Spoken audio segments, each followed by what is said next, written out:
Good morning students, जय Shri Swaminarayan. Students, हम chapter 16 कर रहे हैं कॉन्ग्रुएंस। उसमें हमने एक्सरसाइज 16 में क्वेश्चन नंबर 1 तक किया था। आज हम उसमें बाकी के जो आगे के क्वेश्चन हैं उसको सोल्व करेंगे और उसके बाद हम चैप्टर नंबर 19 करेंगे 3 डायमेंशनल से।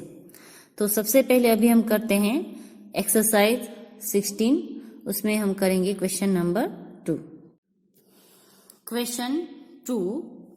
Given below are pairs of congruent triangle. State the properties of congruence and name the congruent triangles in each case. यहाँ पर हमें ये कहा गया है कि ये जो नीचे ट्राइंगल्स दिए गए ये सभी congruent triangles हैं। Given below are pair of congruent triangles. यहाँ पर पेयर दे दी गई है congruent triangles की। State the properties of congruence, यहाँ पर कौन सी प्रॉपर्टीज यूज हुई है, मतलब कि कौन सा रूल्स है वो यूज हुआ है जो हमने कल सीखे थे उसमें से। State the properties of congruence and name the congruence triangle in each case. यहाँ पर कौन सी प्रॉपर्टीज यूज हुई है वो हमें बोलना है और यहाँ पर जो ट्राइंगल्स थे उसके हमें नेम लिखने हैं कॉन्ग्रुएंस करके कि कौन से ट्राइंगल किस तरह से कॉन्ग्रुएंस है। तो यहाँ पर मैं अभी आपको रफ करके समझा रही हूँ, बाद में हम नोटबुक में करेंगे। तो नोटबुक में आपको ये क्वेश्चन लिखने के बाद सभी ये जो फिगर है वो ड्रॉ करने हैं और उसके बाद उसका आपको आंसर लिखना है। यहाँ पर हम देखेंगे कि ये साइड और ये साइड इक्वल है, ओके। उसके बाद ये एंगल और ये एंगल इक्वल है। उसके बाद ये साइड एंड ये साइड इक्वल है। तो side angle side, side angle side. तो SAS प्रॉपर्टीज है वो यहाँ पर यूज हो रही है कॉन्ग्रुएंस में। और कौन सा ट्राइंगल यहाँ पर होगा तो ट्राइंगल का नेम दे, तो यहां से हम स्टार्ट करेंगे। ट्राइंगल ACB, तो यहाँ पर हमें यहाँ से ये साइड है वो चालू करनी पड़ेगी DEF। ट्राइंगल ACB उसके साथ मैच हो रहा है ट्राइंगल DEF, क्योंकि AC के साथ मैच हो रही है DE, एंगल C के साथ एंगल E, देन CB जो लाइन से लाइन सेगमेंट उसके साथ EF जो लाइन सेगमेंट है वो कॉन्ग्रुएंट हो रहा है, ओके, इक्वल है उसके। तो यहाँ पर हमारा रूल्स होगा SAS और ट्राइंगल जो कॉन्ग्रुएंट है उसके नाम होंगे ACB एंड DEF, इस तरह से। अब नेक्स्ट सेकंड वन, यहाँ पर हमें दिया गया है PQR। तो यहाँ पर P एंगल है वो राइट एंगल है, यहाँ पर N एंगल है वो राइट एंगल है। देन ये वाली जो साइड है PQ वो कॉन्ग्रुएंट है साइड NM के साथ। देन ML जो लाइन है वो है RQ के साथ कॉन्ग्रुएंट। यहाँ पर आप देखोगे कि राइट एंगल ट्राइंगल है, उसके साथ उसका हाइपोटेनियस है वो भी दोनों का इक्वल है।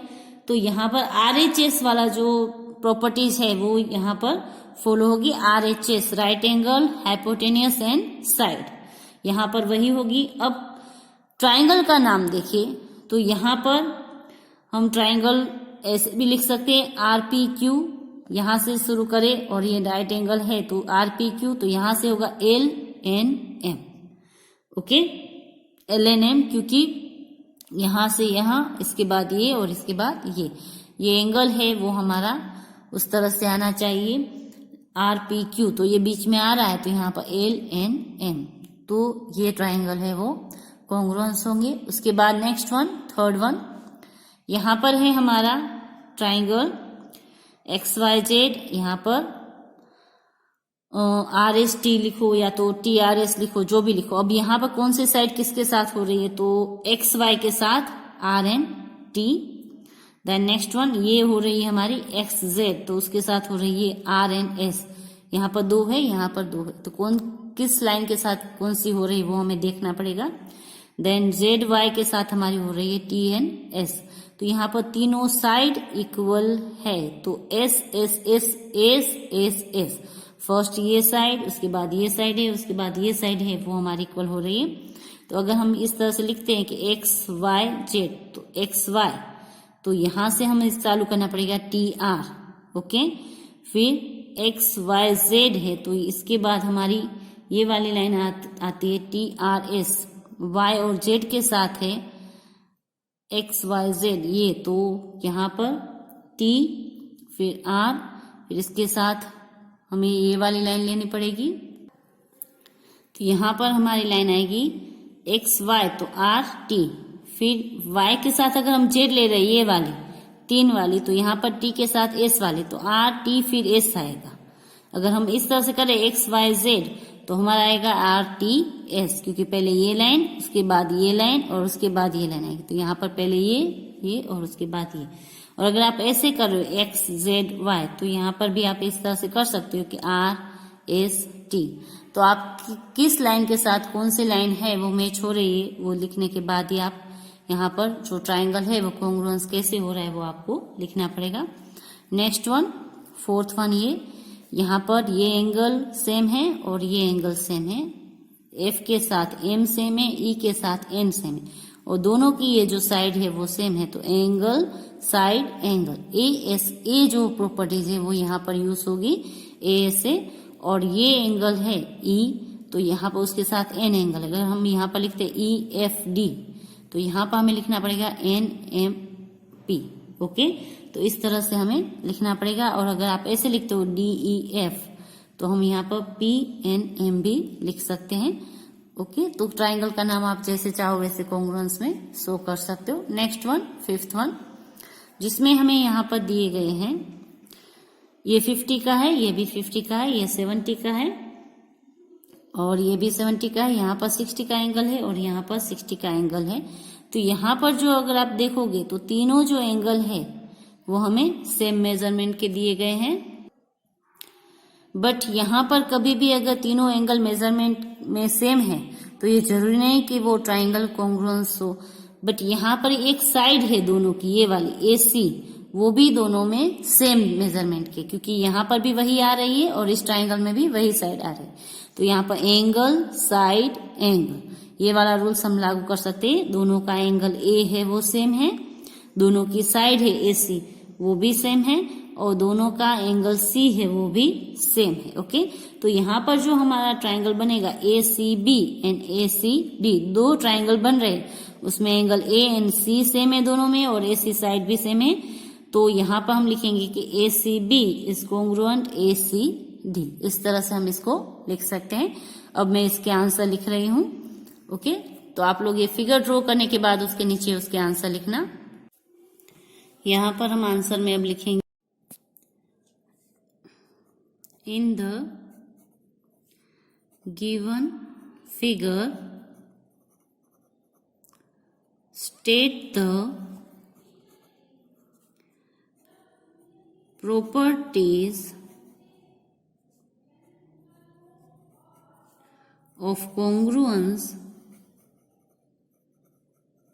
is SAS। यहाँ पर SAS जो प्रॉपर्टीज है वो फॉलो होगी। ओके, अब वो किस तरह से फॉलो हो रही है वो यहाँ पर हम लिखेंगे, और ट्राइंगल जो कॉन्ग्रुएंस हो रहे हैं वो हम लिखेंगे।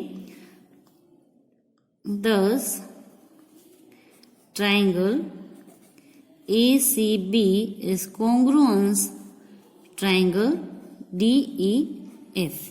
अब उसकी जो साइड कॉन्ग्रुएंस या इक्वल हो रही है वो हम लिखेंगे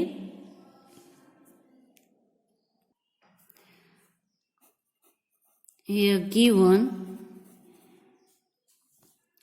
AC is equal to हमें दिया गया है DE।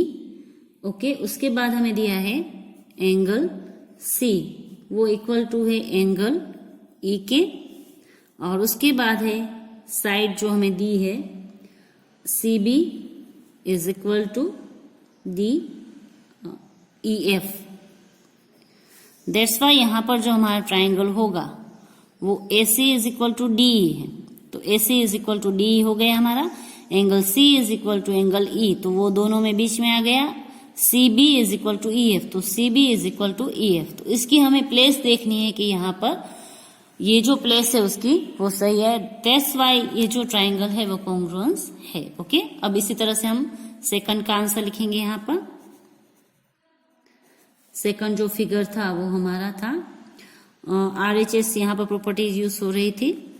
In the given figure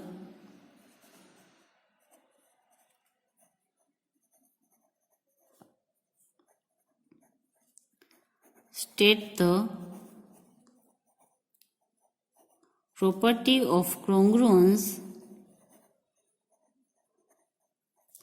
is RHS। कौन सी प्रॉपर्टीज यहाँ पर यूज हो रही वो हमें लिखना है। देन किस तरह से वो कॉन्ग्रुएंस है वो भी हमें लिखना है। दस हम लिखेंगे यहाँ पर triangle RPQ is congruence triangle LNM। Okay, अब यहाँ पर जो हमें दिए गया है फिगर में वो हम लिखेंगे। यह गिवन फिगर, इसमें हमें दिया है एंगल P है, वो राइट एंगल है, तो angle P is equal to angle N। यहां पर आप लिखना चाहो तो लिख सकते हो राइट एंगल। ओके, उसके बाद हमें PQ जो साइड दी है वो लिखेंगे। यहां पर PQ जो साइड है वो है NM के साथ हो रही है, इक्वल NM के साथ। उसके बाद हाइपोटेनियस हमें दिया गया है दोनों का। यहां पर हाइपोटेनियस से हमारे पास RQ उसके साथ इक्वल हो रहा है हमारा ML, या तो LM भी लिख सकते हो, ML भी लिख सकते हो, एज यू लाइक। LN ये हमारा है हाइपोटेनियस, तो यहां पर अगर आप लिखना चाहो तो लिख सकते हो। ओके, अब यहां पर अगर आप देखोगे तो angle P is equal to angle N, P is equal to N, PQ is equal to NM। तो PQ NM उसकी जो स्पेस है वो हमें देखनी है कि सही आए। RQ तो RNQ, तो यहाँ पर आएगा LNM जो हाइपोटेनियस है वो।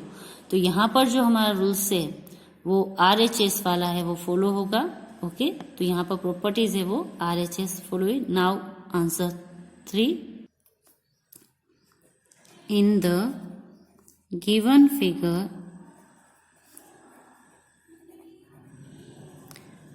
state the properties of congruence is, यहाँ पर तीनों साइड इक्वल है तो हम लिखेंगे S, S and S। Okay, so यहाँ पर हम लिखेंगे thus triangle XYZ is congruent triangle RTS। Here given, यहाँ पर हमें दिए XY जो साइड है उसके साथ इक्वल हो रही है हमारी RT साइड है वो। देन YZ है उसके साथ इक्वल हो रहा है हमारा TS, एंड ZX है उसके साथ इक्वल हो रही है हमारी SR जो साइड है वो। ओके, तो यहाँ पर SSS जो प्रॉपर्टीज है वो फॉलो होगी। Now answer 4। आंसर 4 में जो हमारा फिगर है वहां पर हमारी जो प्रॉपर्टीज है वो ए जो प्रॉपर्टीज है वो यूज हो रही है, एंगल साइड एंगल। तो यहाँ पर हम लिखेंगे in the given figure state the properties of congruence is angle side angle ASA। Okay, thus जो हमारा ट्राइंगल है, ट्राइंगल DEF इज कॉन्ग्रुएंस होगा ट्राइंगल PNM। अब यहाँ पर कौन सी साइड किस तरह से कॉन्ग्रुएंस हो रही है वो हम देखेंगे, इक्वल हो रहे हैं। हियर गिवन हमें एंगल E दिया है तो पहले हम लिखेंगे एंगल E, उसके साथ इक्वल हो रहा है एंगल E के साथ हमारा है एंगल N। फिर उसके बाद हमें साइड दे दी गई है तो साइड है हमारी ई एफ, उसके साथ जो साइड हमारी हो रही है वो है एन एम। उसके बाद वापस एंगल दिया गया है हमें एफ, जो हो रहा है हमारा एंगल एम के साथ कॉन्ग्रुएंस। तो यहाँ पर ई है, तो बीच में ई है, तो यहाँ पर उसके साथ एन, ई एफ के साथ एन एम, और एफ के साथ हमारा एंगल एम है वो हो रहा है, उसकी जो जगह है वो सेम आ रही है। Now answer 5।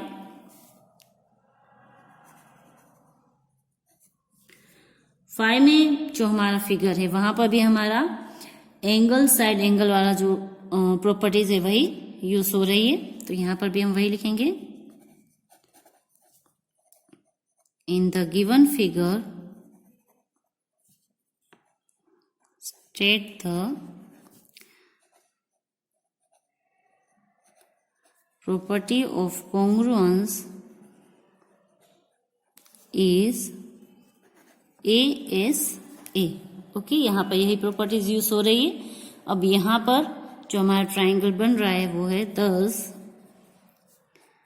Triangle ACB is congruence triangle ACD।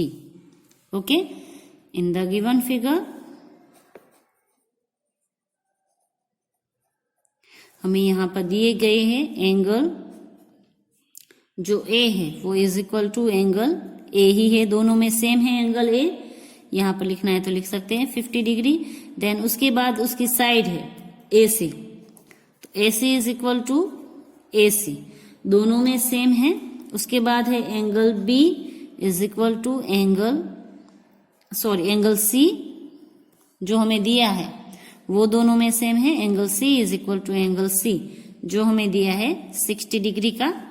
तो यहाँ पर जो हमारा फॉर्मूला होगा, एक उसकी साइड जो है वो इक्वल है angle side angle ASA, angle A तो एंगल A, एंगल C तो एंगल C, और उसकी जो साइड है AC वो दोनों में सेम है। ओके, तो ये हो गया हमारा क्वेश्चन नंबर 2 का आंसर। अब हम करेंगे क्वेश्चन नंबर 17। क्वेश्चन नंबर 3 से लेकर क्वेश्चन नंबर 16 तक है वो हमें नहीं करने हैं, वो आप नेक्स्ट स्टैंडर्ड 8 में सीखेंगे, और वो वाले क्वेश्चन आपको एग्जाम में भी नहीं आएंगे। ओके, तो अब हम कर रहे हैं question number 17, fill in the blanks. मैं आपको यहाँ पर ये आंसर करवा रही हूँ, बट आपको ये नोटबुक में लिखनी है, पूरी ब्लैंक्स है वो उतारकर फिर उसके आंसर है वो आप लोग नोटबुक में लिखोगे। और उसके बाद है question number 18, true and false, वो भी आपको नोटबुक में लिखने हैं CW पार्ट में। ओके, मैं आपको उसके आंसर यहीं पर करवा रही हूँ। यहाँ पर first fill in the blanks है हमारी, 2 line segments are congruent if they have. ये हमने आगे डेफिनेशन में सीखा था कि 2 लाइन सेगमेंट है वो कॉन्ग्रुएंट तब होते जब उसकी लेंथ है वो सेम होती है तब। तो यहां पर हम लिखेंगे द सेम लेंथ।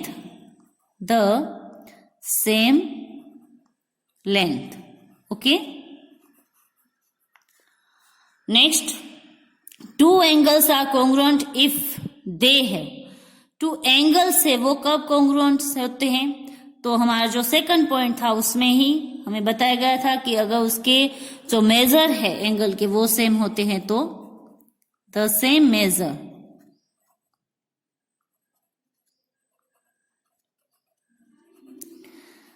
उसका जो एंगल का मेजरमेंट है वो सेम होता है तब।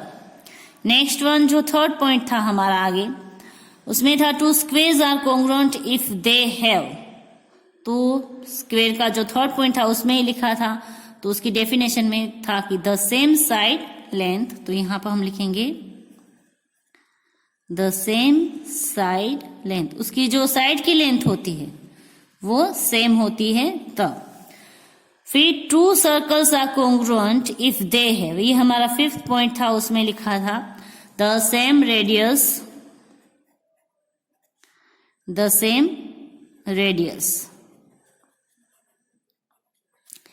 Then 2 rectangles are congruent if they have, ये हमारा 4th पॉइंट था, उसमें लिखा था कि उसकी लेंथ एंड ब्रेथ अगर सेम है तो वो कॉन्ग्रुएंट है रेक्टेंगल में। तो यहां पर हम लिखेंगे the same length and same breadth. दोनों लिखना है आपको, लेंथ एंड ब्रेथ दोनों में लिखना है कि अगर दोनों सेम है तो ही वो सेम होंगे, the same length and the same breadth. Okay, और यहां पर सिर्फ इतना मत लिखना कि the radius is same, the same radius पूरा लिखना है, द सेम साइड लेंथ, सिर्फ ओनली द सेम लेंथ नहीं लिखना है, the same side length, the same length and the same breadth, इस तरह से पूरा लिखना है। Then 6th one, two triangles are congruent if they have, ये हमारा ट्राइंगल्स का जो कॉन्ग्रुएंस का जो रूल्स था वो all parts equal, all parts equal, उसकी जो एंगल है वो भी सेम होने चाहिए, उसकी जो साइड्स है सभी वो भी सेम होनी चाहिए, सभी जो उसके पार्ट्स हैं वो सब इक्वल होने चाहिए, तो ही ट्राइंगल है वो कॉन्ग्रुएंस है, ऐसे हम कह सकते हैं। ओके, तो ये हो गए हमारे fill in the blanks. Next question है question number 18, which of the following statements are true and which of them are false. तो मैं यहां पर ही आपको आंसर करवा रही हूं, आपको ये नोटबुक में लिखने हैं। All squares are congruent, first है हमारा कि सभी जो स्क्वायर होते हैं वो कॉन्ग्रुएंट होते हैं, तो ये सही नहीं है क्योंकि स्क्वायर अलग अलग मेजरमेंट के होते हैं, अगर उसकी सेम साइड लेंथ है तो ही वो कॉन्ग्रुएंट होंगे, तो यहां पर हमारा फर्स्ट में आएगा false. Okay, then second one, if two squares have equal area they are congruent, ये हमारा सही होगा। ये रेक्टेंगल में सही नहीं हो सकता कि अगर दो रेक्टेंगल है उसका इक्वल एरिया है तो वो कॉन्ग्रुएंट हो, ये सही नहीं। बट अगर स्क्वेयर है और अगर दोनों स्क्वेयर का अगर एरिया सेम है तो वो कॉन्ग्रुएंट हो सकता है। अगर आप चाहो तो कोई भी एग्जांपल लेकर और उसकी कोई भी लेंथ लेकर आप ये उसका एरिया फाइंड करके मेजरमेंट कर सकते हो, ये ट्राई कर सकते हो, तो यहां पर आएगा हमारा true. Third one, if two figure have equal area they are congruent, यहां पर ये फॉल्स होगा क्योंकि कोई भी दो फिगर के अगर इक्वल एरिया है तो जरूरी नहीं कि वो कॉन्ग्रुएंट ही हो, तो यहां पर आएगा हमारा फॉल्स थर्ड वन में। Then fourth one, if two triangles are equal in area they are congruent, ये भी हमारा गलत होगा क्योंकि अगर उसका इक्वल एरिया है तो ये जरूरी नहीं कि वो कॉन्ग्रुएंट हो। ये सिर्फ एक टू स्क्वेयर में ही लागू होगा कि टू स्क्वेयर का इक्वल एरिया है तो वो कॉन्ग्रुएंट हो सकता है, बट ये रेक्टेंगल में ट्राइंगल में कहीं पर भी ये रूल्स है वो फॉलो नहीं होगा क्योंकि अगर उसका एरिया इक्वल है तो वो कॉन्ग्रुएंट नहीं हो सकता है। ओके, तो यहां पर भी आएगा हमारा false. Then fifth one, if two sides and one angles of a triangle are equal to the corresponding two sides and angle of another triangle, the triangle are congruent. यहां पर हमें कहा गया कि if two sides and one angle of a triangle, एक triangle है उसका कोई भी दो side and one angle equal है to the corresponding two sides and angle of another triangle, दूसरा जो ट्राइंगल है उसकी दो कोरेस्पॉन्डिंग साइड एंड उसके एंगल से, तो वो ट्राइंगल है कॉन्ग्रुएंट होगा, तो ये गलत है, ये यहां पर आएगा फॉल्स क्योंकि अगर यहां पर कोरेस्पॉन्डिंग टू साइड है तो यहां पर भी कोरेस्पॉन्डिंग टू साइड होनी चाहिए तो ही वो कॉन्ग्रुएंट हो सकता है, अदरवाइज वो नहीं हो सकता है। Then sixth one, if two angles and any side of a triangle are equal to the corresponding angle and the side of another triangle then the triangles are congruent, यहां पर ये सही होगा। if two angles and any side of a triangle are equal to the corresponding angle, corresponding angle की अगर दोनों side अगर equal है और फिर उसकी कोई भी एक साइड अगर इक्वल है, ओके, corresponding एंगल है उसका मेजरमेंट सेम है, फिर उसकी कोई भी साइड अगर इक्वल है तो वो कॉन्ग्रुएंट ट्राइंगल हो सकता है। अगर आप चाहो तो ऐसे फिगर आप बना सकते हो, ड्रॉ कर सकते हो, फिर उसको कट करके आप चेक कर सकते हो कि ये कॉन्ग्रुएंट है कि नहीं। ऐसे आप फिगर ड्रॉ करो, उसको कट करो इसी मेजरमेंट लेकर कि उसके दो कोरेस्पॉन्डिंग एंगल है वो सेम करो और फिर उसकी कोई भी एक साइड है वो अलग अलग करके आप इसको इस तरह से चेक कर सकते हो कि ये ट्रू है कि फॉल्स है। तो अगर आप फ्री हो, अगर आपके पास टाइम है तो ये इस तरह से आप उसको चेक कर सकते हो, वेरीफाई कर सकते हो। Okay, now question number 7, If three angles of a triangle are equal to the corresponding angles of another triangles, then the triangle are congruent. ये हमारा फॉल्स आएगा। हमने आगे भी देखा था एक एग्जाम्पल में कि अगर तीनों एंगल सेम मेजरमेंट के हैं तो ये जरूरी नहीं कि वो ट्राइंगल हो, वो कॉन्ग्रुएंस हो, क्योंकि आगे हमने एक एग्जाम्पल देखा था जिसमें तीनों एंगल सेम थे बट उसकी साइज अलग अलग थी, उसकी लेंथ अलग अलग थी, तो वो कॉन्ग्रुएंस नहीं हो सकते। ओके, तो यहाँ पर हमारा आएगा false. Then 8th one, if the hypotenuse and acute angle of a right triangle are equal to the hypotenuse and the corresponding acute angle of another right triangle, then the triangle are congruent. एक hypotenuse हमारा equal होना चाहिए। यहाँ पर ये बोला है कि एक ट्राइंगल उसका हाइपोटेनियस और दूसरा जो हमारा है ट्राइंगल उसका हाइपोटेनियस है, दोनों राइट एंगल का हाइपोटेनियस है वो इक्वल है। ओके, तो ये हमारा जो है वो कॉन्ग्रुएंट हो सकता है क्योंकि उसमें एक राइट एंगल है, वो भी हमारा राइट एंगल होगा, देन एक हाइपोटेनियस होगा, देन उसकी एक एक्यूट एंगल की जो एक साइड है, वो कोई भी एक साइड है वो हमारी सेम है। तो यहाँ पर जो है वो RHS वाला जो हमारे प्रॉपर्टीज है, जो रूल्स है वो लागू होगा और ये ट्राइंगल है वो हमारा कॉन्ग्रुएंट होगा। तो यहाँ पर हमारा आएगा ट्री, ये हमारा ट्रू होगा। इसके बाद है if the hypotenuse of the right triangle is equal to the hypotenuse of other right triangle, then the triangle are congruent. यहाँ पर ये कहा गया कि हाइपोटेनियस है और राइट एंगल ट्राइंगल है, वो दोनों का सेम है, बट यहाँ पर हमें ये नहीं बोला गया कि उसकी एक साइड है वो भी सेम है। तो अगर उसकी साइड सेम नहीं है तो यहाँ पर ये जो ट्राइंगल है वो कॉन्ग्रुएंट नहीं हो सकता। हाइपोटेनियस भी सेम होना चाहिए, दोनों के सेम लेंथ का, राइट एंगल भी होना चाहिए और दोनों में से कोई भी एक साइड है वो भी उसकी इक्वल होनी चाहिए, तो ही हमारा जो ट्राइंगल है वो कॉन्ग्रुएंट हो सकता है, अदरवाइज नहीं। तो यहाँ पर हमारा आएगा फॉल्स। ओके, यहाँ पर हमें दिया गया था कि उसका एक एक्यूट एंगल भी सेम था। अगर उसका एक्यूट एंगल सेम है तो उसकी एक साइड भी सेम हो सकती है। ओके, तो एक एक्यूट एंगल, एक राइट एंगल, दो एंगल उसमें सेम थे, हाइपोटेनियस सेम था, मतलब उसकी एक साइड भी हमें यहाँ पर सेम मिल सकती, बट यहाँ पर ये नहीं है, तो यहाँ पर उसकी साइड है वो सेम नहीं होगी। तो ये वाला जो हमारा है 9th वन वो आएगा false. Now last one, if two triangles are congruent then their corresponding side and their corresponding angles are congruent. अगर टू ट्राइंगल्स है वो congruent है तो then their corresponding side and their corresponding angle जो है वो congruent होंगे। ये हमारे डेफिनेशन में ही दिया गया था, तो ये हमारा आएगा ट्रू। तो यहाँ पर हमने क्वेश्चन 17 और 18 के आंसर किए, तो ये आपको नोटबुक में लिखने हैं। और यहाँ पर अब हमारी एक्सरसाइज जो 16 है वो होती है पूरी।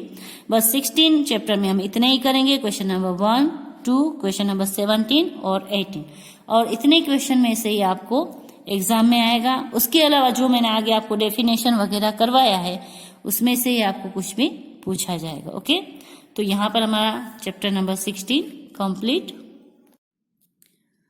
अब हम करेंगे चैप्टर नंबर 19, 3 डायमेंशनल शेप, जिसको हम शॉर्ट में 3D शेप भी कह सकते हैं। तो 3D शेप्स किसको बोलते हैं? जो सॉलिड शेप्स होते हैं हमारे, उसको बोला जाता है 3D शेप्स। और 2D शेप्स जो है वो हमारे जो प्लेन शेप्स होते हैं उसको कहा जाता है। प्लेन शेप में हमारे आते हैं सर्कल, रेक्टेंगल, स्क्वायर, ट्राइंगल, ये जो सभी शेप्स है उसको हम प्लेन शेप या तो 2D शेप्स है वो कह सकते हैं। उसी तरह से 3D जो शेप है उसमें हमारे जो भी सॉलिड शेप्स है वो आते हैं, जैसे क्यूबॉइड है, क्यूब है, स्फीयर है, कोन है, ये जो सभी है वो हमारे 3D शेप्स इसको हम कह सकते हैं, एंड सॉलिड शेप भी कह सकते हैं। यहाँ पर हमें डेफिनेशन दी गई है सॉलिड शेप की। तो सॉलिड्स किसको कहते हैं? तो सॉलिड्स मतलब कि the object having definite shape and size are called solids. जो शेप को एक फिक्स शेप एंड साइज है डेफिनेट, उसको सॉलिड शेप कहा जाता है। और a solid occupies a fixed amount of space. जो सॉलिड शेप्स है उसकी एक फिक्स अमाउंट होती है उसकी स्पेस की, वो उतनी स्पेस है वो ऑक्यूपाइड करते हैं। सॉलिड्स ऑक्यू in various shapes such as a cuboid, a cube, a cylinder, a cone and sphere, etc. Solid shape में मैंने पहले ही आपको बोला कि cuboid, cube, cylinder and cone and sphere जैसे जो शेप्स है वो आते हैं, जिसको हम 3D शेप भी कहते हैं। तो यहाँ पर आपको क्यूबॉइड जो शेप्स है उसकी डेफिनेशन दे दी गई है। A solid bounded by 6 rectangular faces is called a cuboid. जो 6 रेक्टेंगल से बना हुआ होता है शेप, उसको कहा जाता है क्यूबॉइड शेप। रेक्टेंगुलर उसके फेसेस होने चाहिए और 6 फेसेस होने चाहिए, जिसको हम कह सकते हैं क्यूबॉइड। फॉर एग्जाम्पल हमें यहाँ पर दिया match box, a chalk box, a brick, a tile, a book and अलमारी etcetera are all example of a cuboid. यहाँ पर हमें कुछ इसके एग्जाम्पल भी दिए हैं कि जिसके 6 फेसेस हो और जो रेक्टेंगल शेप में हो उसको हम कहते हैं क्यूबॉइड। तो क्यूबॉइड है वो रेक्टेंगल का सॉलिड शेप है, उसका अगर हम प्लेन शेप देखें तो होता है रेक्टेंगल। ओके, फॉर एग्जाम्पल आपका लंच बॉक्स टाइप का ये जो डब्बा होता है उसको भी हम क्यूबॉइड शेप मतलब कि सॉलिड शेप बोल सकते हैं। इसको आप देख सकते हैं, इस तरह का अगर कोई भी डब्बा हो ओके तो उसके अगर आप देखोगे तो 6 फेसेस होगी। एक ये वाला जो हमें दिख रहा है वो ऊपर का, उसके बाद उल्टा करेंगे तो ये जो है वो उसका दूसरा फेसेस होगा। उसके बाद यहाँ पर जो उसकी 4 साइड है इसको भी फेसेस बोला जाता है, तो ये तीसरा, फिर इस तरह से अगर पलटोगे तो ये उसका 4th फेस, ये 5th एंड ये 6th। तो उसको टोटल 6 फेसेस होते हैं और ये सभी रेक्टेंगल साइज के हैं। आप अगर देख सकते हो ये पूरा इसका शेप है वो रेक्टेंगल है, इसका भी जो शेप है वो रेक्टेंगल है, इसका भी शेप है वो रेक्टेंगल है।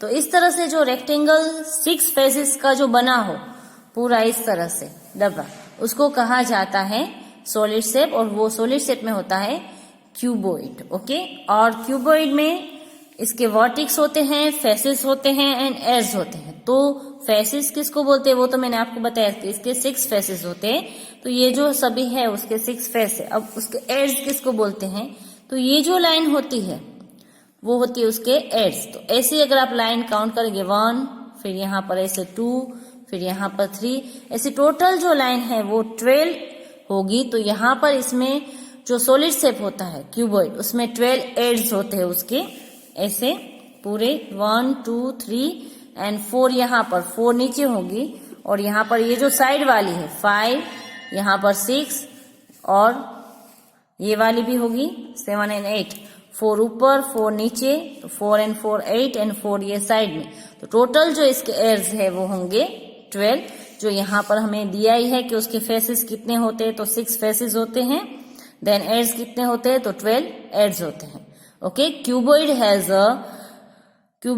अ 6 rectangular faces and cuboid has a 12 edges. Then उसके वर्टिक्स कितने हैं, 8। तो वर्टिक्स किसको बोलते हैं, तो ये जो उसका कोना है ये वाला पार्ट उसको वर्टिक्स बोला जाएगा 1, ये नीचे का पार्ट 2, इस तरह से चारों साइड होंगे 3, 4, यहाँ पर 5, 6 एंड यहाँ पर अगर हम देखेंगे तो 7 एंड 8। तो ये जो 8 है वो उसके वर्टिक्स होंगे। ओके, तो जो सॉलिड शेप है क्यूबॉइड का उसमें 6 rectangular faces, then 12 edges, then 8 vertices होते हैं। यहाँ पर आपको डेफिनेशन के बाद दिया गया था कि various parts of a cuboid are given below. हमने उसकी डिफरेंट जो पार्ट्स है वो देखे, faces, edges and vertices. The opposite faces of a cuboid are in it identical. फिर उसमें एड्स दिए हैं, 2 adjacent faces of a cuboid meet in a line segment called an edge of the cuboid. Then vertices, 3 edges of a cuboid meet at a point called a vertices. तो यहाँ पर जो है आपको फर्स्ट सॉलिड की definition लिखनी है पूरी की पूरी यहाँ तक, फिर उसका एग्जाम्पल है ये भी लिखनी है लाइन, उसके बाद क्यूबॉइड की डेफिनेशन, उसके एग्जाम्पल, देन उसके जो वेरियस पार्ट्स दिए हैं वो सभी आपको पूरा का पूरा ऐसे CW में लिखना है। वर्टिक्स से यहाँ पर वहां तक। फिर उसके बाद ये भी लिखना है, the cuboid has a 6 rectangular faces, 12 edge and 8 vertex. Okay, यहाँ पर आपको एक क्यूबॉइड का फिगर दिया गया है एंड उसके ऊपर से आपको समझा है कि इसमें से इसके कौन से फेसेस होते हैं, कौन से उसके एड्स हैं और कौन से उसके वर्टेक्स है, वो यहाँ पर आपको समझा है। सपोज ये एक क्यूबॉइड है, उसको नाम दिया गया है, उसके फेसेस को ए बी सी डी, जो नीचे का पार्ट है उसको, फिर ऊपर का पार्ट ई एफ जी एच, इस तरह से साइड को नाम दे दिया गया है। अब यहाँ पर जो ए बी सी डी है, A B C and D, वो वाला भी आपका फेसेस बनेगा। Then E F G H, ये भी एक फेस बनेगा। इसके बाद ई एच डी ए, ये वाला भी एक फेस बनेगा। इस तरफ आप देखोगे तो बी सी जी एफ, ये भी एक आपका फेस बनेगा। तो जितने भी फेसेस बनते हैं टोटल, वो यहाँ पर फेसेस बनाकर लिखे हैं, A B C D, E F G H, A D H E, B C G F, A B F E and D C G H. ये जो 6 फेसेस है वो यहाँ पर बनते हैं। उसमें जो चारों साइड के जो फेसेस होते हैं, ऊपर एंड नीचे का नहीं, जो बाकी के चारों साइड के, उसको कहा जाता है lateral faces of the cuboid. Okay, जो ऊपर एंड नीचे के 2 फेसेस को छोड़कर बाकी के जो चारों फेसेस होते हैं उसको बोला जाता है लेटरल फेसेस। अगर रेक्टेंगल रूम है तो उसके अंदर जो क्यूबॉइड टाइप का अगर रूम है तो उसमें जो 4 दीवारें होती है, 4 वॉल्स, उसको हम लेटरल फेसेस कह सकते हैं। ओके, उसी तरह से यहाँ पर आपको एड्स के नाम दिए गए हैं। इसमें कौन कौन से एड्स बन रहे हैं 12th, वो जैसे ए बी बन रहा है, बी सी बन रहा है, C G, G F, F B, F E H, H D, इस तरह से जो भी बन रहे हैं वो यहाँ पर आपको दिए हैं। उसी तरह के उसके जो 8 वर्टेक्स है उसके भी नाम दिए गए हैं। वर्टेक्स में यही आएंगे, A B C D E F G H, जो हमारे 8 वर्टेक्स है वही के वही। अब नेक्स्ट वन हमारा है क्यूब। क्यूब में हमें दिया गया cuboid whose length, breadth and height are all equal is called a cube। Cuboid shape का ही जो हो और जिसकी length, breadth and height same हो उसको कहा जाता है क्यूब। जैसे हमने देखा कि यहाँ पर जो लेंथ एंड उसकी ब्रेथ थी वो अलग अलग है, यहाँ पर सबकी हाइट, ब्रेथ एंड लेंथ तीनों अगर इक्वल हो, सपोज सबकी लेंथ अगर हम देखें तो 5 सेंटीमीटर, उसी तरह से उसकी ब्रेथ भी 5 सेंटीमीटर हो, हाइट भी 5 सेंटीमीटर हो, तीनों साइड अगर सेम है तो उसको कहा जाएगा क्यूब। ओके, फॉर एग्जाम्पल हमें यहाँ पर दिए उसको dice, ice cube, sugar cube, ये जो सब है वो क्यूब के एग्जाम्पल है। या इसमें भी सेम एज क्यूबॉइड के जैसे ही 6 फेसेस होंगे, 12 एड्स होंगे एंड 8 वर्टेक्स होते हैं। ये सेम एज क्यूबॉइड जैसा ही है, सिर्फ इतना ही फर्क है कि इसमें जो उसकी लेंथ, हाइट एंड ब्रेथ है वो सेम होती है, जबकि क्यूबॉइड में अलग अलग होती है तीनों। लेंथ भी अलग होती है, ब्रेथ भी अलग होती है, देन हाइट भी अलग होती है। बाकी सब कुछ क्यूब एंड क्यूबॉइड में सिमिलर होता है, उसके फेसेस भी सिमिलर होते हैं, एड्स भी सिमिलर होते हैं एंड वर्टेक्स भी सिमिलर होंगे। और अगर हम उसको सेम नाम देंगे तो उसके एड्स के नाम, फेसेस के नाम एंड उसकी जो वर्टेक्स है उसके नाम सेम ही होंगे। ओके, तो ये सेम एज क्यूबॉइड जैसा ही है। तो यहाँ पर आपको क्यूब की डेफिनेशन लिखनी है ऊपर हेडिंग देकर, और यहाँ से यहाँ तक उसमें पूरा लिखना है, साथ में ये फिगर भी ड्रॉ करना है। नेक्स्ट वन उसके बाद में है सिलेंडर।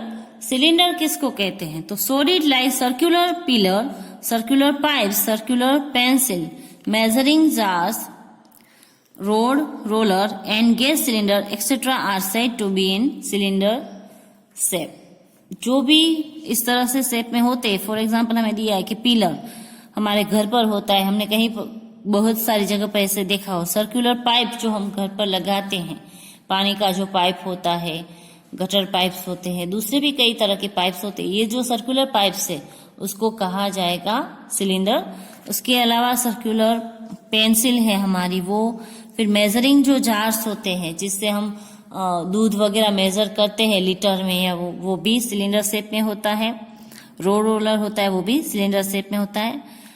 तो ये जो सभी है वो सिलेंडर शेप्स है। अब सिलेंडर की यहाँ पर हमें पार्ट्स दिया गया है कि सिलेंडर के क्या है parts of a cylinder. Cylinder has a no vertices, cylinder को वर्टिक्स नहीं होता है। वहीं यहाँ पर आप देखोगे, ऑब्जर्व करोगे तो उसको कहीं पर भी कोना नहीं होता है। वर्टिक्स मतलब कि कोना टाइप का, तो वहां पर उसको कोना नहीं होता है। A cylinder has 2 curved edge, उसको 2 कर्व्ड एज होते हैं। यहाँ पर हमारे 12 एड्स थे क्यूबॉइड एंड क्यूब में, यहाँ पर एड्स होते हैं तो 2 ही होते हैं। कितने होते हैं? 2, और वो भी कर्व टाइप के होते हैं।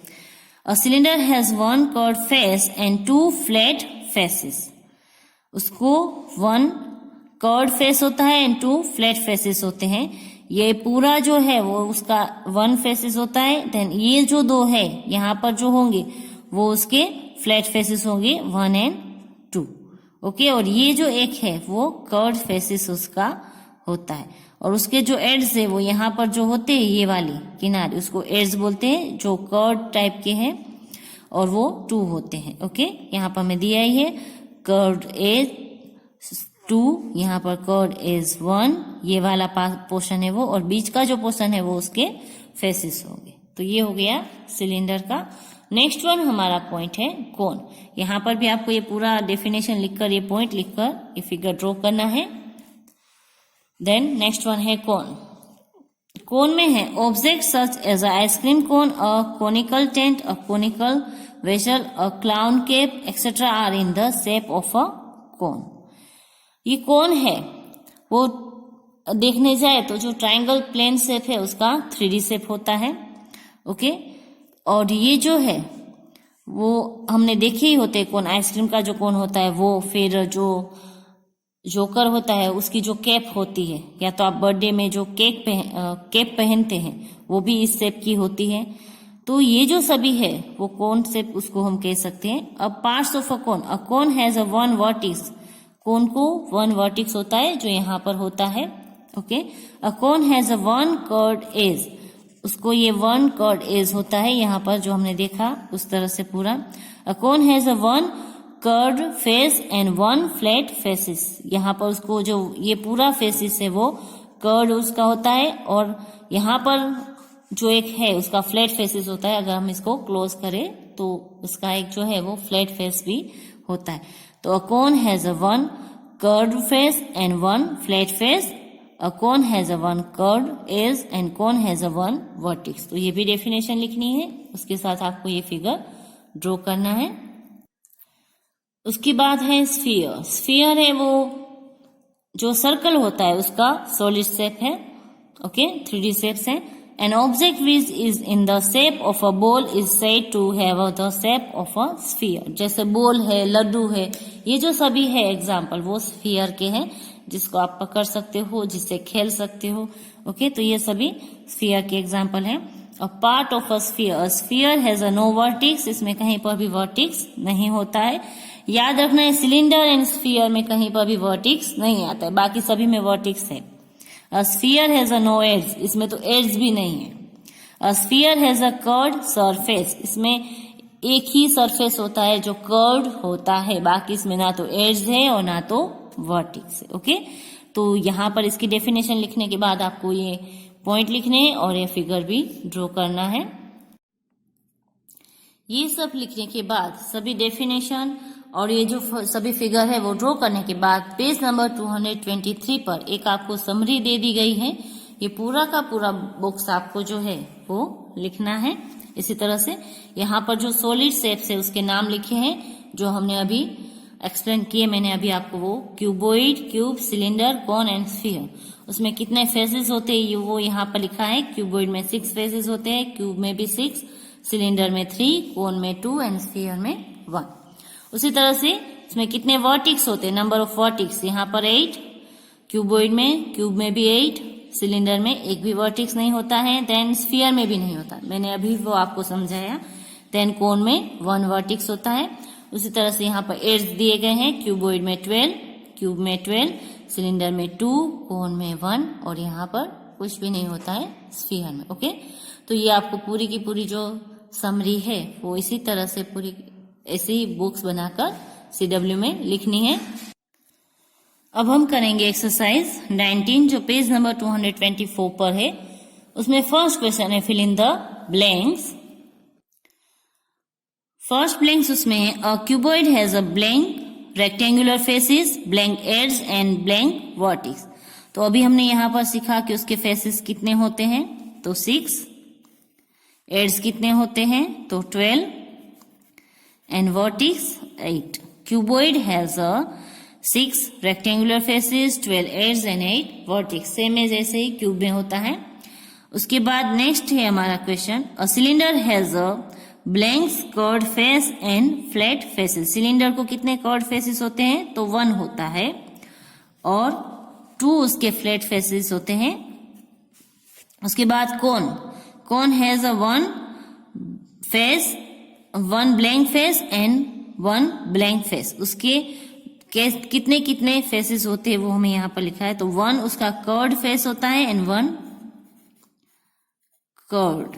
Okay, CURVED curved face and 1 flat face उसके होते हैं, FLAT फ्लैट. ओके, तो दोनों उसके यहाँ पर भी आप फ्लैट एंड यहाँ पर भी कर्व्ड लिख सकते हो एज यू लाइक. उसके बाद है sphere has a blank surface. जो स्फीयर फिगर होता है उसको एक ही सरफेस होता है, कर्व्ड में यहाँ पर लिख रही हूं.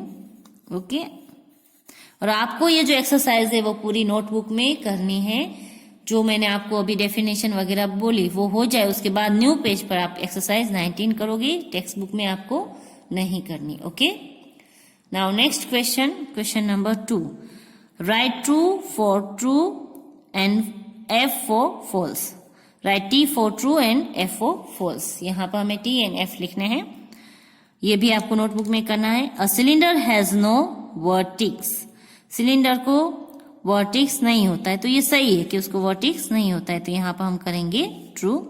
अ cube has 6 faces, 12 edges and 8 vertices. ये भी हमारा सही है क्योंकि क्यूब को 6 फेसेस, 12 एड्स एंड 8 वर्टिक्स होते हैं.